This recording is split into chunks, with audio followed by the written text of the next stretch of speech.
Buonasera bianconeri, et c'est encore les Juventini qui se retrouvent, les joueurs de la Juventus sur le rond central.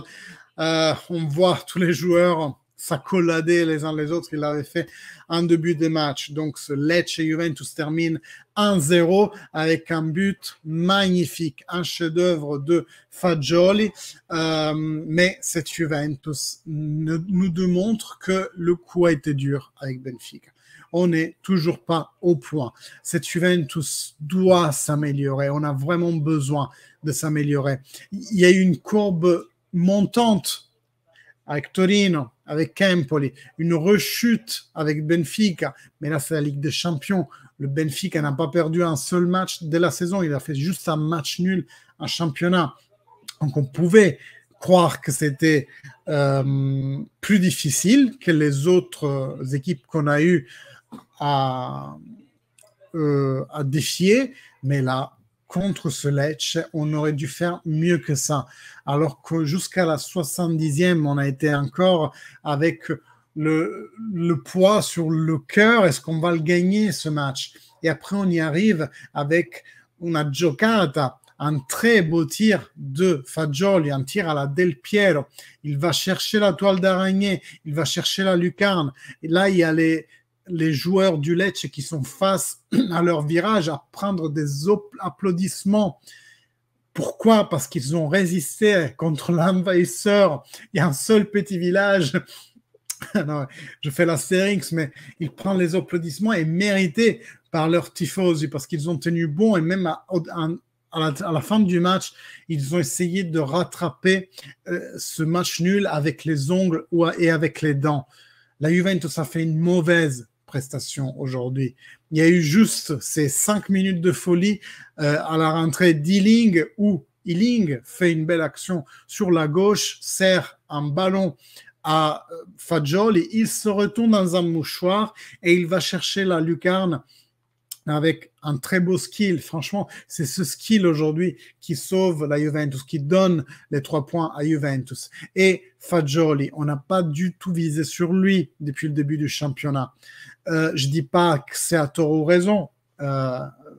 Allegri a dû avoir aussi ses propres raisons. Et c'est vrai aussi que le milieu de terrain, c'est le bloc qui est plus fourni de joueurs en termes vraiment de nombre à la Juventus. Mais aujourd'hui, Fagioli nous a démontré ce qu'il peut faire. Aujourd'hui, Fagioli nous a donné 2 points parce qu'on était en train de faire match nul. Et qui sait s'il n'aurait pas marqué, combien ça aurait pu finir. Peut-être que le Lecce aurait marqué même, on n'en sait rien. Mais 2 points, ils sont sûrs, aujourd'hui 2 points sont inscrits dans le contrat de Fagioli comme bonus, tu vois. Il nous a donné 2 points aujourd'hui. Donc la prestation reste celle qui est, très décevante. J'avais hâte de revoir cette Juve dans le post Benfica parce que je me demandais qu'est-ce que ça va donner. Est-ce que ça va être une belle Juve? Déçu les gars.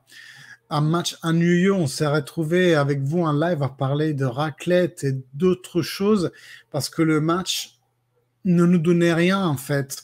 Alors il y en avait qui disaient en live, peut-être qu'on a la tête au PSG. Ok, mais même si c'est le cas, c'est une mauvaise mentalité parce que contre le PSG, tu vas jouer pour l'Europa League, une Europa League qui te rajoute 4 matchs dans ton calendrier, parce que tu vas d'abord devoir défier la 3e meilleure des poules de Europa League rien que pour y rentrer, et après les 16e de finale avant les 8e de finale. Et cette Juventus, est-ce qu'elle est vraiment à la hauteur aussi de l'Europa League? C'est légitime de se le demander. Donc, vraiment compliqué aujourd'hui être supporter de la Juventus. On va voir. Je vous attends en live pour le match contre le PSG. J'espère que cette Juventus aura un virage à un moment donné. On a besoin d'un virage parce que de toute façon, Allegri ne va pas partir tout de suite. Certains journalistes, Balzarini et Agresti, nous disent que même ça pourrait être l'été. Donc, moi, je ne vais pas dire Allegri out tous les jours. Je trouve ça redondant. Vous savez comme je la pense aujourd'hui. On devrait changer de guide technique. Malgré ça, je suis là, vous êtes là avec moi à supporter notre Juventus. Et oui, à rire, à jubiler quand on voit un but, quand on voit un si beau but, forcément, on est heureux. Mais la fin du match, ça nous a vite fait redescendre. Allegri aussi a souri quelques minutes après le but de Fagioli. Mais après, il était énervé comme un chien en rage, hein, vu le final. Dans le final, le Lecce prend un poteau, alors qu'ils n'avaient rien créé. Pendant 70 minutes, ils n'avaient rien créé. Ils n'avaient même pas fait un tir en but pendant 70 minutes. Même pas un tir tout court, en fait. Les statistiques que je vous ai montrées en live à la mi-temps, c'était 0-0. Hein. 0 tir cadré et 0 tir tout court. Donc voilà, fin de match assez compliqué. Je vais vous lire. Alors, qu'est-ce que vous avez écrit? Continuez à écrire, il n'y a pas de souci, je vous lis après. Attendez, rendez-vous à la Ligue des Champions, on va vous tuer, nous PSG. Ah, nous, c'est tout le PSG qui nous tue, dans ce sens-là plutôt. Ils ont fait le cercle sur le terrain sans Ziling, il faut voir peut-être qu'il est vraiment blessé. Ouais, s'il est rentré dans les vestiaires, il y a moyen qu'il y a vraiment quelque chose. Il boitait en fin de match. Le Napoli, je les vois aller au bout et comme ça, toujours pas les 20 scudetti à Milan, ouais, ni à l'Inter. Hein. Si l'Inter ou Milan gagnent le scudetto cette année, ils vont avant. L'un des deux va aller avant. On va essayer de... Oui, 40 ans de retard par rapport à nous, tu as raison. On va essayer d'éviter quand même. Et le Napoli, l'espoir, c'est que comme la Lazio, pendant l'année de Sarri, la Lazio qui était très bien partie, après, post-Covid, ils n'ont pas eu le même... ils ont chuté vraiment à la verticale.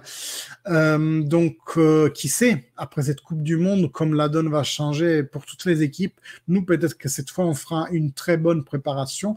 Je vous disais en live, hein, répartir de nos erreurs pour mieux faire. Ben, espérons que ça soit le cas. Ah, j'avais mis un double ça. Oh, je vais l'enlever. Résumé du match, mauvais, mauvais. Tir à lucarne, mauvais, mauvais. Très bon résumé, Anthony. Spacconcello. Il faut être fort mental avec notre Juve en ce moment. 3 points importants. Je vous l'ai dit pendant le live, je vous le dis là parce que cette phrase mérite vraiment d'être entendue par le plus de monde possible. Très belle phrase que j'ai lue par un profil Twitter italien. Quand tu gagnes, tu es à tout le monde. Quand tu perds, tu n'es qu'à moi. La Juventus, moi, je l'aime à ce point-là et je suis sûr que vous l'aimez aussi à ce point-là, que même quand elle perd, on est là, on supporte, on est des fans hardcore. Et Milik continue avec match très compliqué, on s'en sort bien, le but de Fagioli est magnifique, exactement, vraiment une perle, et une perle qui aujourd'hui vaut 2 points. Est-ce qu'on va voir vite fait le classement? Mais ça n'a pas beaucoup de sens parce que de toute façon, de toute façon, les autres équipes vont jouer demain et vont potentiellement rattraper le retard. Alors, je fais une capture d'écran vite fait du classement. Tant qu'à faire des matchs de demain, et je vous montre tout ça à l'écran. Je me décale. Alors, donc, en premier, le classement. Donc Napoli, aujourd'hui, ils ont gagné. Donc nous, on ne fait que rester finalement à moins 10 par rapport au Naples. Rome, Atalanta, Lazio, Milan, Inter, Udinese vont devoir jouer demain. Contre qui vont devoir-ils jouer? Voyons voir ça. Ah, ils sont finis 4-0 Napoli. Moi, je me suis arrêté au 3-0, tu vois. Nous, on a gagné contre le Lecce, parfait. Alors, Inter-Sampdoria, vu l'état du classement, je dirais que l'Inter peut avoir, vous voyez, la Sampdoria est en zone de rétrocession là. L'Inter peut avoir la vie facile contre cette Sampdoria. Ça me semble d'ailleurs une Inter en nette progression par rapport à leur point plus bas cette saison. Et ensuite, on aura un Atalanta-Empoli. Pareil, assez facile, je pense, pour cet Atalanta de gagner. Un Cremonese-Udinese qui, un jour, l'Udinese, elle va devoir shooter, hein, mais c'est sûrement pas contre la dernière en classement qui vont shooter. Donc, je vous dis ça pour qu'on déblaye, en fait, devant nous si l'Udinese et l'Inter gagnent demain, nous resurpassent. Vous voyez? Donc l'Udinese, c'est sûr que demain, c'est pas demain qu'ils vont perdre, ni je pense l'Inter, tu vois. Ils ont des matchs assez faciles demain. Spezia-Fiorentina, bon, ça peut s'entendre, mais ni l'un ni l'autre sont un problème pour nous en ce moment, heureusement. Lazio-Salernitana. La Salernitana a fait un bon championnat cette année. La Lazio me semble un peu en déclin. Néanmoins, ça reste une équipe vraiment bien rodée pour cette année pour gagner. C'est chez eux, et Sarri s'était plaint du mauvais état de la pelouse parce qu'eux, ils font beaucoup de passes ras le sol. Donc, nous verrons ce que ça donne demain. Après, il y a Torino-Milan. Je pense que le Torino aujourd'hui ne peut pas concurrencer le Milan. Verona-Roma, pareil, le Verona est très en arrière. Donc, c'est pas dans cette journée de championnat que je m'attends à gagner des points contre une des équipes qui nous sont devant. Je pense qu'elles vont toutes gagner assez facilement. Néanmoins, le ballon est rond. Donc, nous verrons demain en fin de match, en fin de journée. Peut-être je vous fais une petite vidéo récapitulative. J'aimerais parler de Prisma. J'aimerais parler de la Super League. J'aimerais parler, c'est quoi l'autre sujet que je vous évoquais en début de live? Je ne sais plus. Mais en ce moment, j'ai peu de temps à dédier à la chaîne. Néanmoins, n'hésitez pas, like, commentaire. Ça me booste aussi mon moral de les recevoir. Alors, vous êtes où là? Vous êtes là, je vous ai retrouvé. Merci à tous. Et comme dit Emily, Juve sempre, forza Juve. Juve sempre, forza Juve. Ok, Emily. Merci à tous. Salut les gars. Ciao.